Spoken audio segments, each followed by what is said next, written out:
أنا يا صاحي كي تستريح بسم اللہ الرحمن الرحیم. آج الحمدللہ 30ویں پارے کی 17 صورتیں پڑھیں، تقریباً پون پارے کے قریب پڑھ لیں. 30ویں پارے میں بہت سارے مضامین ہیں، جس میں سورہ عبس میں اللہ پاک نے ایک واقعہ ذکر کیا ہے. وہ واقعہ اس طرح ہے کہ حضرت عبداللہ بن ام مکتوم رضی اللہ تعالیٰ عنہ نابینا صحابی تھے. بعض نے ان کا نام عمر ابن ام مکتوم رکھا ہے. شروع میں مسلمان ہو جانے والے لوگوں میں سے ہیں. حضور اکرم صلی اللہ تعالیٰ علیہ وسلم کی بڑی چاہت تھی کہ مکے کے بڑے بڑے سردار مسلمان ہو جائیں تاکہ ان کے پیچھے ان کی قبیلے بھی مسلمان ہو جائیں. تو نبی کریم صلی اللہ علیہ وسلم اجتماعی انفرادی ان کے اوپر محنت کرتے رہتے تھے، یہاں تک کہ نبی کریم صلی اللہ تعالیٰ علیہ وسلم نے ایک مرتبہ سب کو جمع کیا اور یہ کافی لوگ جمع ہوئے اور حضور صلی اللہ علیہ وسلم ان کو دعوت دے رہے تھے. ایک ماحول بن گیا، ایک سما بن گیا. رسول اللہ صلی اللہ علیہ وسلم نے مکمل بھرپور دعوت دی. لوگوں کے قلوب نرم ہو گئے، بعض کی آنکھوں سے آنسو جاری ہو گئے. اتنے میں حضرت عبداللہ بن ام مکتوم رضی اللہ تعالیٰ عنہ جو نابینا صحابی تھے، انہیں تو پتہ نہیں ہے کہ کون بیٹھا ہوا ہے کون ہے نہیں ہے. وہ آ گئے اور کہنے لگے یا محمد صلی اللہ علیہ وسلم راعینا، اے محمد صلی اللہ علیہ وسلم ہماری طرف دیکھیے، ہماری بات کا جواب دیے. تو حضور صلی اللہ علیہ وسلم بھی خاموش ہو گئے. سارا مجمع ادھر دیکھنے لگا نئے آنے والے کی طرف، اور رسول اللہ صلی اللہ تعالیٰ علیہ وسلم ان کے اس آنے پر ناراض ہوئے، انہیں ناگوار گزرا، اور آپ علیہ السلام نے ان کو نظر انداز کر دی اور پھر اپنی بات کو جاری رکھا. اللہ رب العزت کو یہ طرز عمل اچھا نہیں لگا اور اللہ رب العزت نے محبت بھرے انداز میں آپ صلی اللہ علیہ وسلم سے شکوہ کیا اور یوں فرمایا کہ جناب نبی کریم صلی اللہ علیہ وسلم کو ناگوار ہوا اور انہوں نے منہ پھیر لیا اس بات پر کہ ان کے پاس ایک نابینا آ گیا. اور آپ کو کیا پتا کہ یہ جو نابینا آیا یہ کسی مسئلے کو، کسی بات کو پوچھنے آیا تھا. آپ کی اس بات پر اسے کتنا فائدہ ہوتا، کتنا نصیحت حاصل کرتا، یعنی نصیحت اسے فائدہ دیتی، اس کے عمل میں آتا. اور پھر فرمایا کہ جو لوگ آپ کی بات سننا نہیں چاہتے ہیں، آپ ان کے لیے پریشان ہو رہے ہیں، آپ ان کی فکر کر رہے ہیں، اور جو خود دوڑتا ہوا آتا ہے آپ کے پاس اور وہ اللہ سے خوف بھی کرتا ہے، اللہ سے ڈرتا بھی ہے، آپ نے اس کو نظر انداز کر دیا. تو حضور اکرم صلی اللہ تعالیٰ علیہ وسلم نے پھر عبداللہ بن ام مکتوم رضی اللہ تعالیٰ عنہ کو بلایا اور پھر ان سے پوچھا کہ بتاؤ تم کیا بات پوچھ رہے تھے. پھر ان کے مسئلے کو بتاؤ. دیکھیں اس واقعے میں وہ حضرات خصوصیت سے غور کریں جو یہ کہتے ہیں کہ دعوت کی ضرورت کفار کو ہے، کفار پہ محنت کرنا چاہیے، مسلمان تو پہلے سے ہی مسلمان.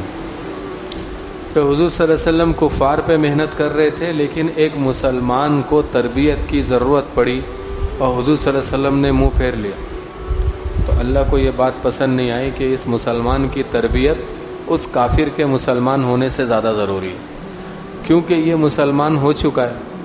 جس کی مثال جو ہے وہ ہمارے بڑے یہ دیا کرتے ہیں کہ جیسے ایک پیٹ کا بچہ، ایک گود کا بچہ.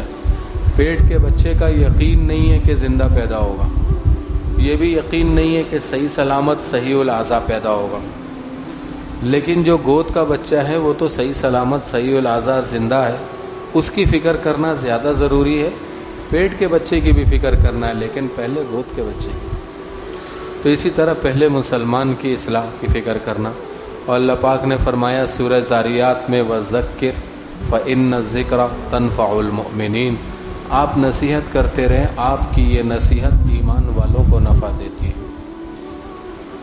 اس سے آگے جو ہے وہ پھر اللہ رب العزت نے سورہ تکویر میں، سورہ انفطار میں اللہ پاک نے قیامت کے احوال کو بیان فرمایا. سورہ تکویر میں مختلف احوال بیان فرمائے. سورج بے نور ہو جائے گا، ستارے ٹوٹ جائیں گے، سمندر بھڑکا دیے جائیں گے، لوگوں کے جانور ایسے ہی کسی دیکھنے والے کے بغیر پھرتے پھریں گے، جب سارے وحشی جانور، سارے جنگلی جانور شہروں پہ چڑھ دوڑیں گے۔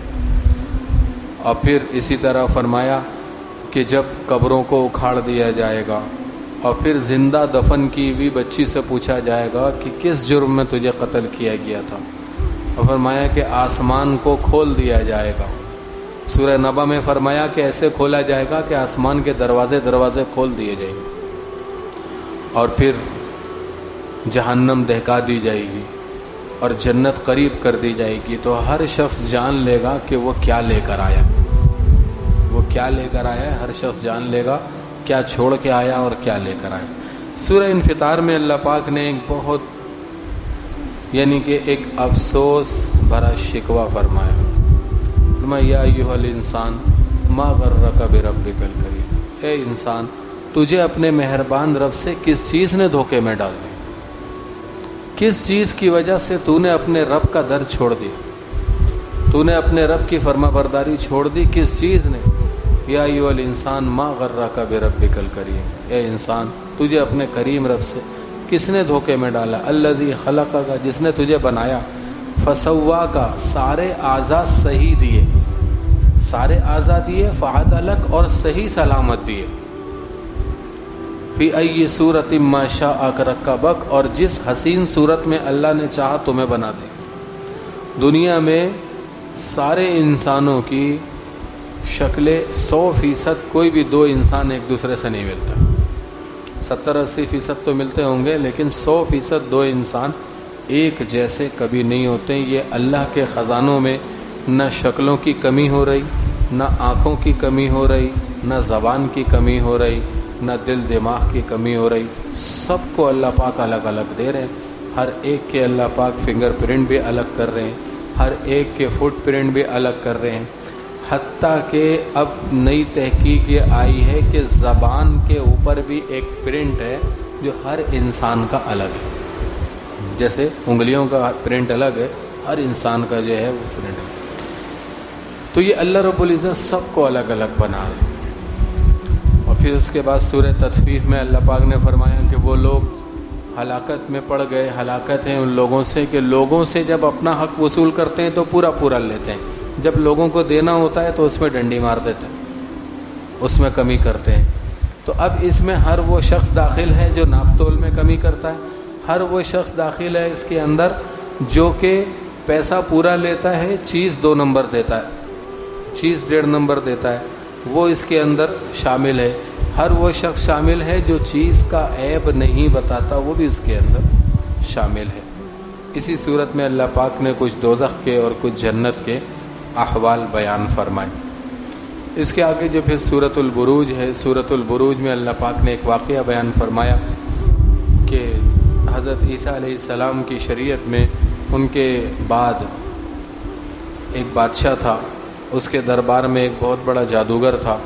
وہ ایسا جادوگر تھا کہ اس زمانے میں ایسا کوئی جادوگر تھا نہیں۔ تو اس جادوگر نے کہا کہ میں بہت بوڑھا ہو چکا ہوں اور میرے بچنے کی اب کوئی امید نہیں ہے، آپ اگر مجھے کوئی ایک ہوشیار سمجھدار لڑکا دے دیں جس کو میں اپنا سارا فن سکھا دوں گا، سارا جادو اس کو سکھا دوں گا، میں چاہتا ہوں کہ میرے مرنے کے بعد میرا یہ فن زندہ رہے۔ تو بادشاہ نے مختلف امتحانات سے گزار کر ایک لڑکوں میں سے ایک لڑکے کو منتخب کیا، اور وہ اس جادوگر کے پاس جادو سیکھنے جاتا تھا۔ یہ اپنے گھر سے نکل کے جاتا تھا تو ایک راہب حضرت عیسیٰ علیہ السلام کے زمانے میں ان کی شریعت کے جو علماء اور جو بزرگ ہوا کرتے تھے وہ احبار اور راہب کہلاتے تھے۔ تو ایک راہب راستے میں پڑتا تھا، اس سے سلام دعا کر لیتا تھا، پھر اس کے پاس بیٹھ گیا، پھر اس سے جو ہے وہ اچھی باتیں سیکھتا تھا، یہاں تک کہ یہ لڑکا ایمان لے آیا۔ یہ راہب کے پاس بھی جاتا تھا اور اس جادوگر کے پاس بھی جاتا تھا۔ اب جادوگر کے پاس جب جائے تو جادوگر اپنا منتر پڑھے اور اس کو بتائے کہ دیکھو اس منتر کے پڑھنے سے یہ والا شیطان آتا ہے، لیکن اس کا منتر جب وہ پڑھتا تھا وہ آتا ہی نہیں تھا شیطان، کیونکہ اس کے پاس تو ایک ایمان والا بیٹھا ہوا ہوتا تھا۔ وہ بڑا پریشان ہوا، اس نے اپنے علم سے کھوج لگایا تو پتہ چلا کہ یہ لڑکا ایمان والا ہے، یہ ایمان لے آیا۔ اس نے بادشاہ کو بتا دیا۔ بادشاہ نے اس لڑکے کو بلا کے پوچھا کہ بھائی تو نے جو ہے کیا نیا دین اختیار کر لیا، باپ دادا کا دین چھوڑ دیا؟ اس نے کہا ہاں میں نے ایک دین حق اختیار کیا ہے اور عیسیٰ علیہ السلام اللہ کے رسول ہیں، اور ساری اس نے جو ہے بتا دی۔ تو اس نے کہا کہ اس دین کو تو چھوڑ دے ورنہ تو جو ہے مارا جائے گا۔ اس نے کہا مجھے اس کی پرواہ نہیں ہے، تمہیں مارنا ہے تو مار دو، لیکن میں اس دین کے اوپر قائم رہوں گا۔ بادشاہ نے جو ہے وہ اس کو سپاہیوں کے ساتھ بھیجا۔ لوگوں میں چیمگوئیاں ہونے لگیں کہ بادشاہ جو ہے وہ اس نوجوان کے سے ڈرتا ہے اور یوں سمجھتا ہے کہ یہ نوجوان جادوگر بن گیا تو بادشاہ کی حکومت پہ قبضہ کر لے گا۔ تو لوگوں میں یہ بات پھیلنے لگی تو بادشاہ نے یہ سوچا کہ اس کو شہر سے باہر دور لے جا کے قتل کر دیا جائے۔ اس نے کچھ سپاہیوں کو بھیجا اور اس کو کشتی میں لے کے گئے اور اس کو لے جا کر پانی میں غرق کرنا چاہا، وہ سب غرق ہو گئے، یہ بچ کے آ گیا۔ پھر سپاہیوں کے دستے کے ساتھ بھیجا کہ اسے پہاڑ کی چوٹی سے گرا کے مار دو، تو پہاڑ کی چوٹی سے گرانے گئے تو وہ سب گر گئے، یہ پھر بچ کے آ گیا۔ تو بادشاہ نے پوچھا کہ تجھے کیسے مارا جائے گا؟ اس نے کہا میں تمہیں طریقہ بتاؤں گا مجھے کیسے مارنا ہے، لیکن میری شرط یہ ہے کہ تم سارے شہر کے لوگوں کو ایک جگہ جمع کرو، ان کے سامنے تم مجھے مارو گے۔ بادشاہ نے اس بات کو قبول کر لیا اور سارے شہر کے لوگوں کو جمع کیا۔ تو اس لڑکے نے کہا کہ تم بسم اللہ الرحمن الرحیم پڑھ کے تیر چلاؤ، میں قتل ہو جاؤں گا۔ اس نے بسم اللہ پڑھ کے تیر چلایا اور تیر جا کے اس لڑکے کو لگا اور وہ شہید ہو گیا۔ اس کی اس شہادت کو دیکھ کر 30,000 لوگ ایمان لے آئے، 30,000 لوگ ایمان لے آئے۔ اب دیکھا تو اب تو پہلے تو ایک ہی تھا جس کو مارنے کو پریشان تھے، اب تو 30,000 لوگ ایمان لے آئے۔ تو بڑا پریشان ہوا، اس نے اعلان کرایا کہ سب کے سب جو ایمان والے ہیں یہ اپنے اس دین سے پھر جائیں، نہیں تو میں سب کو قتل کرا دوں۔ 3 دن کا وقت دیا، 3 دن میں یہ لوگ اس دین پہ جمے رہے، عیسیٰ علیہ السلام کے دین پہ جمے رہے۔ اس نے سب کو گرفتار کروایا، بڑی بڑی خندقیں کھدوائیں، اس میں آگ کے الاؤ روشن کرائے اور پھر ان کو اس آگ کے گڑھوں میں ڈالنا شروع کر دیا اور زندہ جلایا سب کو۔ اور یہ 30,000 لوگ ایک دن میں جلا دیے گئے، ان میں سے ایک بھی اپنے ایمان سے نہیں پھرا، حتیٰ کہ ایک عورت اپنے دودھ پیتے بچے کو لے کے جا رہی تھی اور سپاہی اس کو ہانک رہے تھے، اسے ہچکچاہٹ ہوئی کہ میں جاؤں نہ جاؤں، تو اللہ نے اس بچے کو بولنے کی صلاحیت دی اور اس نے کہا کہ اماں آپ فکر نہ کریں، ہم جنت میں ایک ساتھ رہیں گے، اور پھر اس نے بھی چھلانگ لگا لی۔ تو اپنی جان کو قربان کرنا اور اس جان کو قربان کرنے سے دین کا فائدہ ہونا، یہ اس لڑکے نے اس بات کو ثابت کیا۔ تو قرآن مجید کے بہت سارے واقعات جو ہیں وہ مختلف قسم کی حکمتیں اور عبرتیں لیے ہوئے ہیں۔ آگے سورہ والضحیٰ، اس کا شان نزول یہ ہے کہ نبی کریم صلی اللہ تعالیٰ علیہ وسلم کی ایک مرتبہ انگلی زخمی ہو گئی۔ نبی کریم صلی اللہ علیہ وسلم کے اوپر کئی روز تک وحی نہیں آئی۔ شروع میں وحی بہت زیادہ آتی تھی، شروع کے 6 مہینے وحی نہیں آئی، اس کے بعد پھر پے در پے وحی آنا شروع۔ تو جو انگلی زخمی ہوئی اس کے بعد سے وحی نہیں آئی اور کئی روز گزر گئے۔ تو ابو لہب کی بیوی بدبخت کہنے لگی کہ مجھے لگتا ہے کہ نعوذ باللہ محمد کے شیطان نے اسے چھوڑ دیا، اور نعوذ باللہ جو اس کو وہم تھا، وہ خلل تھا، وہ اب صحیح ہو رہا۔ تو پھر اس کے اوپر اللہ پاک نے جو ہے سورہ والضحیٰ نازل کی اور فرمایا والضحیٰ واللیل اذا سجا، دن کی روشنی کی قسم، رات کے اندھیرے کی قسم، ما ودعک ربک وما قلی، آپ کے رب نے آپ کو چھوڑا نہیں، نہ ہی وہ بیزار ہوا، وللآخرۃ خیر لک من الاولی، اور ہر آنے والا وقت پچھلے وقت سے آپ کے لیے بہتر ہوگا، وَلَسَوْفَ يُعْطِيكَ رَبُّكَ فَتَرْضَىٰ، اور ان قریب آپ کو آپ کا رب اتنا دے گا کہ آپ راضی ہو جائیں گے۔ یہ سورت پوری نازل کی۔ اس سورت کے بہت سارے فوائد و برکات ہیں۔ کسی کو اپنے ایمان میں شک ہو رہا ہو، وہ سورہ والضحیٰ 11 مرتبہ پڑھا کرے مغرب کے بعد اور 11 مرتبہ پڑھا کرے فجر کے بعد، اس کے دل سے شکوک اور شبہات ختم ہو جائیں گے۔